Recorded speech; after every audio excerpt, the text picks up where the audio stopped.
Hello student. पिछली class में हम लोगों ने कंपनसेशन देखा था। कंपनसेशन जो है इनपुट ऑफसेट वोल्टेज कंपनसेशन हम देखा था हम लोगों ने, ठीक है। उसके लिए सर्किट भी डिज़ाइन किया था। इस क्लास में हम लोग effect of input bias current देखेंगे। जैसा कि हम लोग जान रहे हैं कि इनपुट बायस करंट एक्चुअली में वो करंट होता है जो ट्रांजिस्टर के इनपुट स्टेज में अप्लाई किया जाता है ताकि ट्रांजिस्टर का जो ऑपरेशन है वो लीनियर रीजन में रखा जा सके। अगर ट्रांजिस्टर का ऑपरेशन लीनियर रीजन में रखेंगे तो ऑपरेशनल एम्पलीफायर भी लीनियर रीजन में वर्क करेगा, ठीक है। तो यहाँ पे मैंने एक अरेंजमेंट शो किया है, आप लोग देख सकते हो, जिसमें मैंने इनपुट और आउटपुट को फीडबैक रजिस्टर आरएफ के साथ जोड़ा है, ठीक है। यहाँ पे दो टर्मिनल्स है मेरे पास, ए और बी। टर्मिनल बी जो है नॉन इन्वर्टिंग टर्मिनल है, वो ग्राउंडेड है। यहाँ से करंट IB1 ड्रॉ हो रहा है और टर्मिनल ए से जो है एक सोर्स लगा हुआ है VI, that is the zero source. एक रजिस्टर R1 के थ्रू इसमें IB2 फ्लो हो रहा है। क्लियर है। तो यहाँ पे हम लोगों को समझना पड़ेगा कि ये एक ऐसा सर्किट है जिससे हम लोग इनपुट बायस करंट को मेज़र करते हैं। इसके पहले हम लोग को ये समझना पड़ेगा कि जब हम लोग इनपुट वोल्टेज VI को ज़ीरो रखते हैं तो आउटपुट वोल्टेज भी ज़ीरो होना चाहिए। लेकिन ये ऐसा आइडियल कंडीशन में होता है, प्रैक्टिकली ऐसा नहीं हो पाता है। इनपुट वोल्टेज जीरो होने के बाद भी आउटपुट में कुछ ना कुछ वोल्टेज जो है अपीयर होता है। उसी को ज़ीरो करने के लिए हम लोग इनपुट बायस करंट का इफ़ेक्ट देखेंगे। क्यों? क्योंकि प्रैक्टिकल कंडीशन में जो इनपुट टर्मिनल्स होते हैं वहाँ पे करंट IB1 और IB2 ड्रॉ होते हैं, ठीक है। और ये IB1 और IB2 डायरेक्टली ग्राउंड से आते हैं या ग्राउंड से प्रोड्यूस होते हैं, ठीक है। उसके बाद हम लोगों को ये समझना पड़ेगा कि यहाँ पे हम लोग इनपुट ऑफसेट वोल्टेज को नेग्लेक्ट करेंगे और ये मानेंगे कि जो मेरा IB2 है वो मेरा R1 के थ्रू फीडबैक रजिस्टर RF में फ्लो हो रहा है, ठीक है। इस कंडीशन में जब input bias current IB2 RF में ड्रॉप हो रहा है या फिर RF के अक्रॉस IF फ्लो हो रहा है और यहाँ पे वोल्टेज ड्रॉप हो रहा है, तब कुछ ना कुछ वोल्टेज मुझे अपीयर होगा कहाँ पे, आउटपुट वोल्टेज में। तो आउटपुट वोल्टेज को मैं कैसे एक्सप्रेस कर सकता हूँ, IB2 इंटू RF। कौन से करंट के कारण? इस IB2 के कारण, क्योंकि मैं जान रहा हूँ कि IB2 जो है वो नेगेटिव ऑफ क्या होगा, IF होगा। मैंने यहाँ पे मेंशन किया, आप देख सकते हैं। तो सिमिलरली IB2 को मैं क्या लिख सकता हूँ, B0/RF लिख सकता हूँ। लेकिन मैं जान रहा हूँ कि हर एक मैन्युफैक्चरर के लिए जो ये मेरा इनपुट बायस करंट है वो अलग अलग होगा। जैसे कि IC741 के लिए input bias current 500 nano ampere होता है, ठीक है। इसमें डाटा शीट में जो मैन्युफैक्चरर है वो सारी चीज़ें मेंशन करता है, जैसे फीडबैक रजिस्टर 1 मेगा ओम का और IB2 या इनपुट बायस करंट जो है 500 नैनो एम्पियर का है। तो आउटपुट वोल्टेज कितना ड्रॉ होगा, 500 मिली वोल्ट के आसपास ड्रॉ होगा। तो आइए देखते हैं। ये तो हो गया मेरा effect of input bias current. इसके बाद हम लोग देखेंगे total output offset voltage without compensation.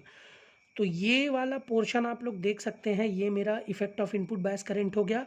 और यहाँ पे मेरा ये VIUS 1 + RF/R1 ये क्या हो गया, मेरा इनपुट ऑफसेट वोल्टेज हो गया। तो इनपुट ऑफसेट वोल्टेज और इनपुट बायस करंट दोनों का जो एडिशन होगा वो टोटल ऑफसेट आउटपुट वोल्टेज होगा विदाउट कंपनसेशन, ठीक है। अब हम लोगों को किसकी ज़रूरत है, effect of input bias current compensation की, कि अगर इनपुट बायस करंट प्रोड्यूस हो रहा है तो उसको कंपनसेट कैसे किया जाए, या फिर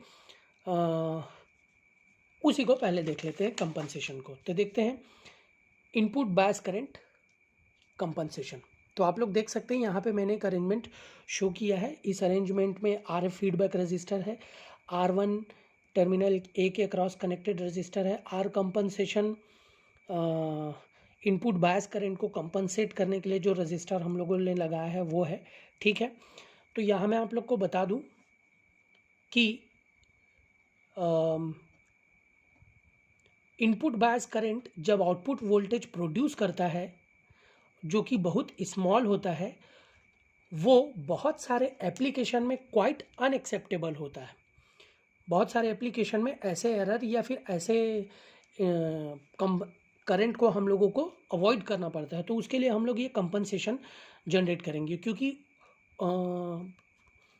जबकि हम लोग कोई भी इनपुट वोल्टेज नहीं लगा रहे हैं और दोनों टर्मिनल ग्राउंडेड से कनेक्ट है, तो यहाँ पे कुछ ना कुछ करंट ड्रॉ हो रहा है और करंट ड्रॉ होने के कारण आउटपुट में कुछ ना कुछ voltage that would be of the order of millivolt और माइक्रो वोल्ट जो है अपीयर होता है।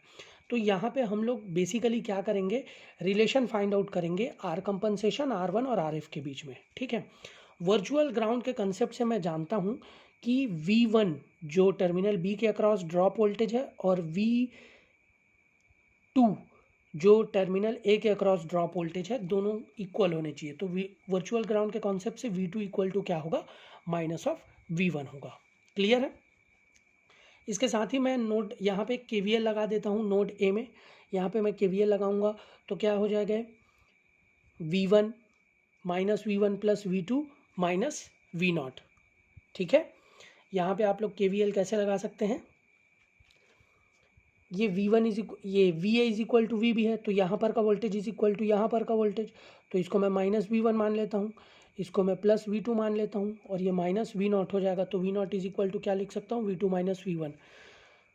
IB1 इसके अक्रॉस फ्लो होने वाला करंट मैं जान रहा हूँ क्या होगा, इसके अक्रॉस V1 वोल्टेज है तो V1 upon R compensation. I1 ये वाला करंट क्या होगा, ये वाला वोल्टेज माइनस अपॉन R1, तो ये वाला वोल्टेज क्या है, इसके अक्रॉस ये दोनों वोल्टेज इस टर्मिनल के अक्रॉस जो वोल्टेज है सेम होगा, तो V1 upon R1, V1 upon R1, क्योंकि VA ही क्या है, इस टर्मिनल के अक्रॉस ही वोल्टेज क्या है, V1 के इक्वल है। फीडबैक करंट क्या होगा, I is equal to V2 by RF, V2 by RF हो जाएगा, ठीक है। इसके बाद जब हम लोग प्रॉपर कंपनसेशन यहाँ पर एक प्रॉपर रेजिस्टेंस ऐड करते हैं तो आउटपुट वोल्टेज जीरो होता है, जबकि इनपुट वोल्टेज भी जीरो है। तो इस केस में V2 और V1 दोनों सेम होने चाहिए और दोनों जब सेम होगा तो दोनों का डिफरेंस क्या आएगा, जीरो आएगा। तो इक्वेशन 1 से देखता हूँ मैं कि V1 इज इक्वल टू क्या हो जाएगा, V2 हो जाएगा। क्लियर है। IB2 is equal to I1 plus IF, यहीं से आप लोग देख सकते हैं IB2 इधर फ्लो हो रहा है, I1 इधर फ्लो हो रहा है और IF इधर फ्लो हो रहा है, मतलब IF और I1 इस टर्मिनल पे एक्यूमुलेट हो रहे हैं और IB2 एज ए आउटपुट निकल रहा है। तो क्या मैं बोल सकता हूँ IB2 is equal to I1 plus IF, लेकिन मैं जान रहा हूँ कि IB1 is equal to IB2, तो IB1 is equal to I1 plus IF।